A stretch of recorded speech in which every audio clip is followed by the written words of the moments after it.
y ficción de autores y personajes. Charlas con Adriana Bernal.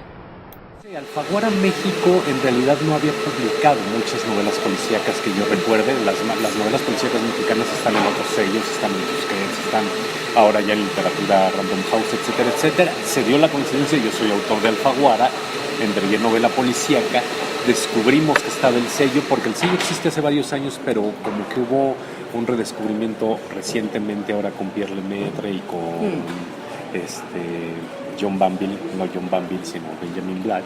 Y entonces dijimos, bueno, me dijo mi editor, está el sello Negra Alfaguara, vamos a aprovechar que existe, que tu novela es policíaca, y vamos a utilizarlo. Y entonces sí, se da la felicísima coincidencia de que el primer Alfaguara negra mexicano es mi primer novela policíaca.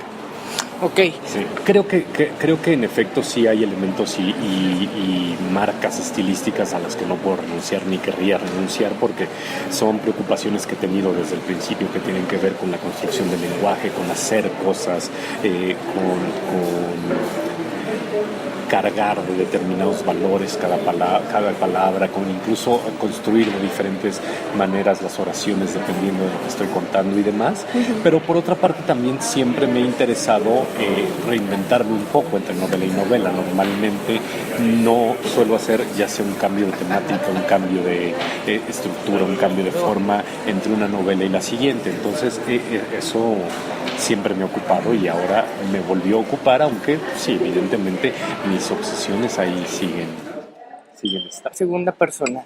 La segunda persona me interesa, y me interesa mucho por las posibilidades que ofrece, y además porque también ha sido maltratada en un sentido positivo.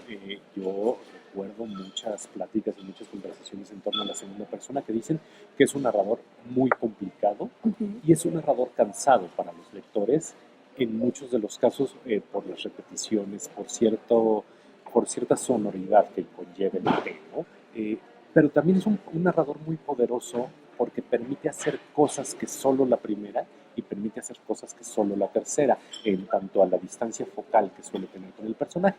No es el yo, porque además la narración en primera persona en presente siempre es falsa. Digo, una novela en primera persona en presente, ¿no? Y uno nunca se narra a sí mismo así. Si salgo y les digo a mis alumnos, narren su recorrido de aquí a su casa, nárrense ustedes mismos su recorrido. A la mitad, a las 2 cuadras ya están pensando en otra cosa y ya están contando otra cosa, porque es una falacia narrativa, ¿no? Lo usamos como estrategia y está bien, pero es impracticable. Y la tercera persona, además en una novela policíaca, la primera persona siempre me genera muchas sospechas.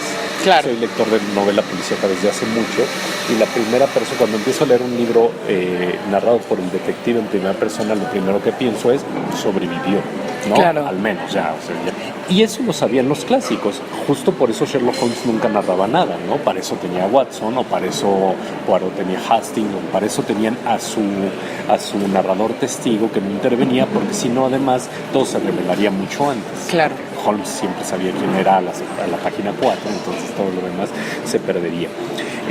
Y el narrador en tercera, aun cuando sí me servía para la novela policíaca, no me servía para otra cosa que me interesaba. Es decir, Tus dos muertos sí es una novela policíaca, pero me sigue preocupando hacer lo que he hecho en mis otras novelas, que es adentrarme al personaje y hacerlo que camine hacia algún lugar, ¿no? Y esa evolución me funciona más un narrador en segunda, en presente. Ahora, ¿corrió un riesgo enorme? Sí, que yo recuerde, no hay una novela policíaca narrada en segunda, en presente.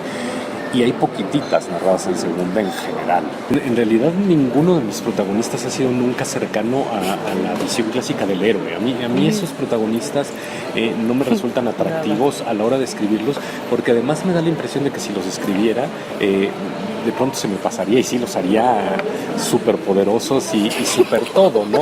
Y eso no existe. En realidad me interesa más la posibilidad de tratarlos lo más cercanamente posible a lo humano. Es decir, Susunaga pese a que a mí me parece que es una mala persona, aunque a ti te parece que es una buena persona. Sí, pero yo también me pasa eso con tus personajes. Tú siempre dices que son muy malos y yo siempre acabo diciendo que son adorablemente malos. Bueno, ¿tú te irías a cenar con Susunaga? No, me parece patético. Aunque creo que de todo sería con el que más iría a cenar yo. Digo, el de Susunaga y Matape, prefiero a Susunaga. El asunto es que Susunaga enfrenta problemas cotidianos que uno mismo puede tener, ¿no? Se está enfrentando constantemente a algo de su pasado que recuerda y que lo está martirizando, se está enfrentando a su propia relación familiar con su hija, que es una relación a la distancia, se está enfrentando a su propia soledad, porque es una novela en la que claramente se ve que él está completamente solo en un lugar al que no pertenece y al que llegó, pues justo en parte de esta caída de la que ya hablabas y desde donde inicia la novela. Y eso es algo que a mí me funcionaba al margen de la investigación y al margen de que resolviera o no el crimen. Es decir, en la novela sí se resuelve, si hay un crimen, si hay una investigación y sí se resuelve el crimen, ¿no? Yo creo que los crímenes nunca se resuelven, pero bueno, sí se resuelve la duda alrededor del crimen, pero además de ello me interesaba contar lo que le pasaba al personaje. Y entonces por eso no partir ni de un héroe ni de un villano, sino de un personaje que en alguna medida podría tener alguna cosa en común con nosotros. Y es que de hecho yo escogí ese crimen porque durante mucho tiempo fue emblemático para esta ciudad, ¿no? Porque además lo que decías de la ubicación es algo que ya me ha pasado con algunos lectores que pueden ubicarla en diferentes regiones de la zona que mencionaste, porque hay referencias pero no hay precisiones en la novela, y que era algo que me funcionaba, es decir, sí quería que se pudiera ubicar ambiguamente, ¿no? Y dentro de esa ambigüedad entonces me servía, en lugar de dedicarme al narcotráfico, como muchos novelistas policíacos mexicanos, porque además me da la impresión de que el narcotráfico no es algo que pueda resolver un detective nunca, no hay manera. Entonces decidí utilizar un crimen que por desgracia se volvió famoso en esta zona, ¿no? El secuestro se ha vuelto un crimen casi mexicano, ¿no? Para muy mal, ¿no? Porque lastra la sociedad, lastra la víctima, y que en términos económicos de criminalidad ni siquiera parece ser tan redituable. Es un crimen complicado. Es un crimen complicado, difícil, que conlleva un montón de riesgos, etcétera, etcétera, pero es un crimen que se ha puesto de moda. Entonces, por eso lo decidí utilizar y lo introduje, sí, en esta serie de... ¿Tú le llamaste diagrama de Bohr? O los de cómic le llamarían arcos narrativos o cosas por el estilo, en donde intenté, sí, manejar varios... si no planos narrativos, sí planos de tensión dramática, ¿no? En que se fueran intercalando la investigación misma, o sea, el asunto policíaco con su asunto sentimental, con su asunto familiar, con el asunto de su pasado, y entonces que fueran, que me funcionara para mantener la tensión dramática. Sí, porque está la relación de Susunaga con su hija, de Susunaga con su padre, del diputado con su hijo, el Matape con su padre y con su hijo, e incluso de los padres de la novia de Cherry, ¿no? De la otra secuestrada. Entonces sí quería ver cómo, pero quería verlo de alguna manera como en contraste. Es decir, quería plantear la posibilidad de que un personaje tremendamente perverso, o una serie de personajes tremendamente perversos, no como Susunaga, como el Matape, como su padre y como su hijo, que es una...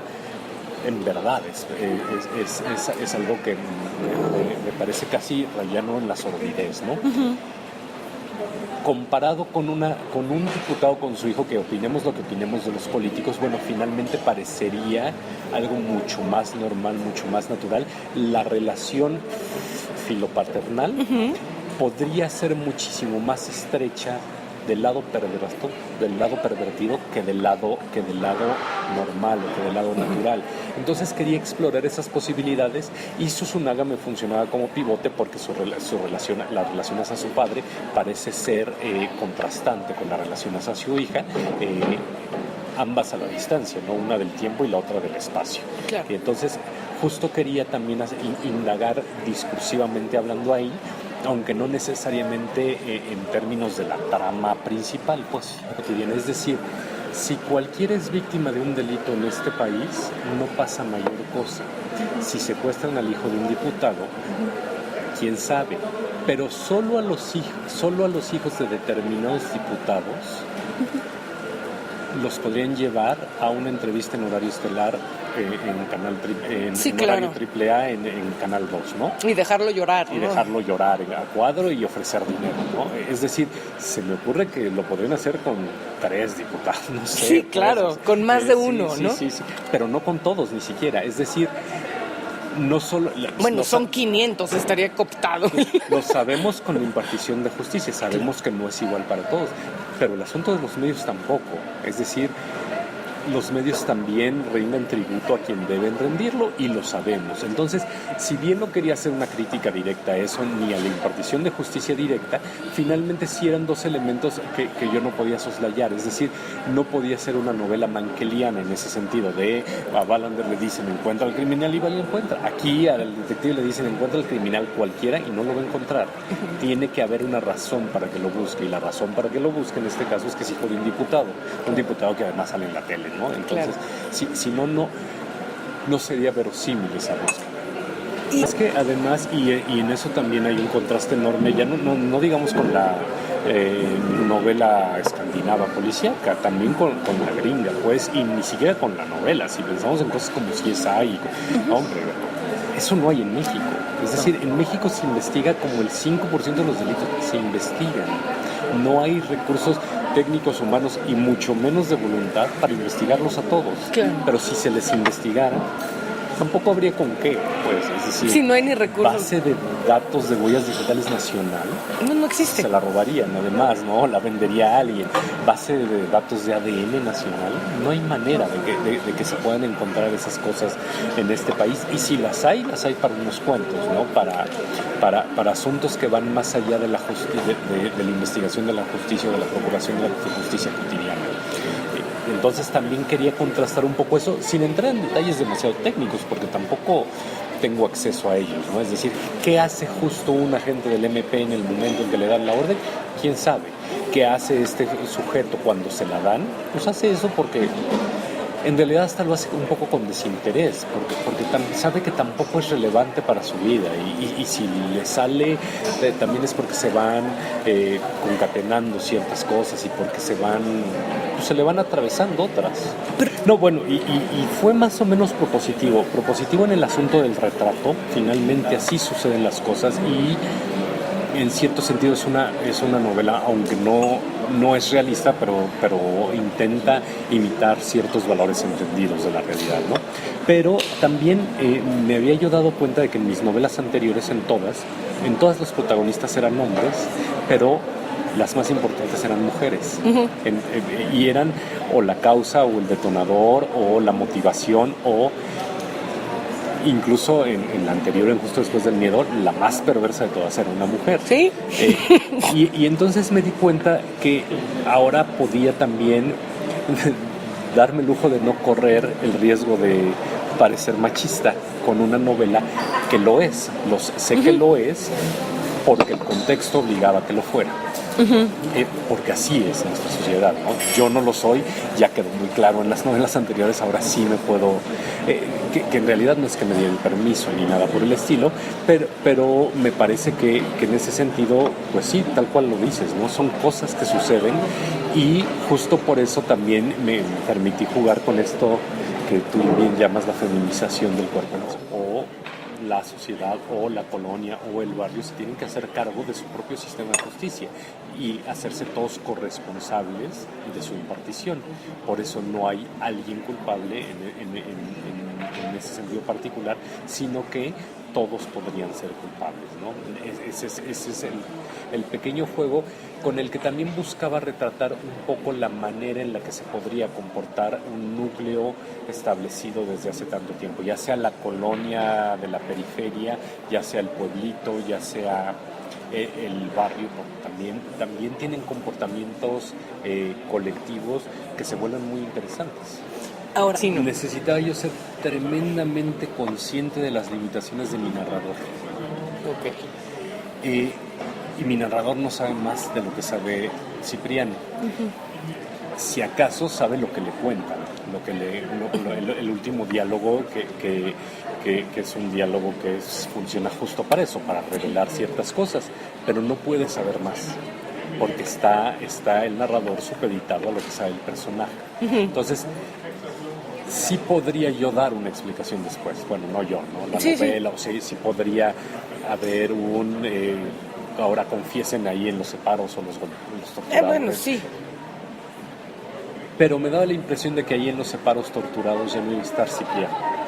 No, ya no. Y entonces ya no lo podía yo contar.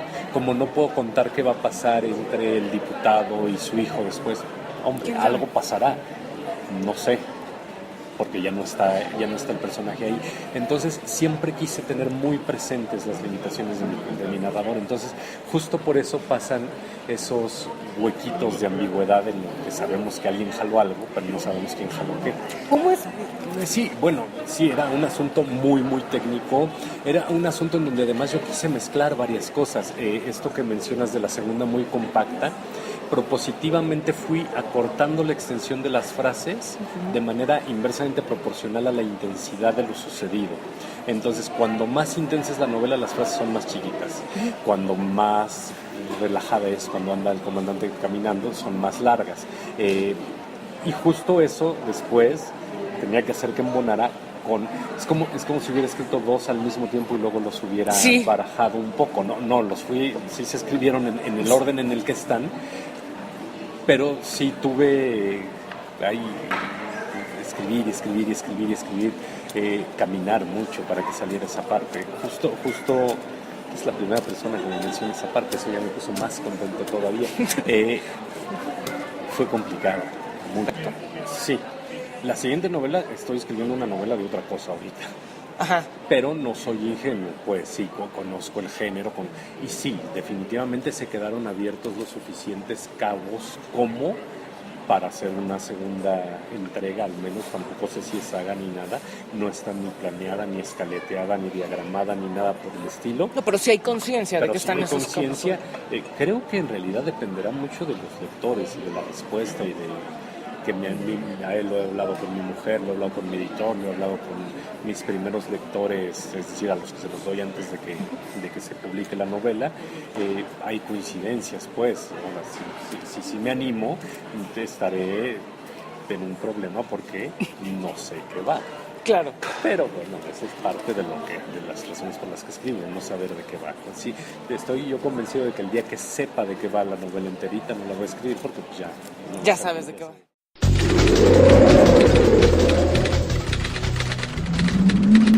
Subtextos. Vida y ficción de autores y personajes. Charlas con Adriana Bernal.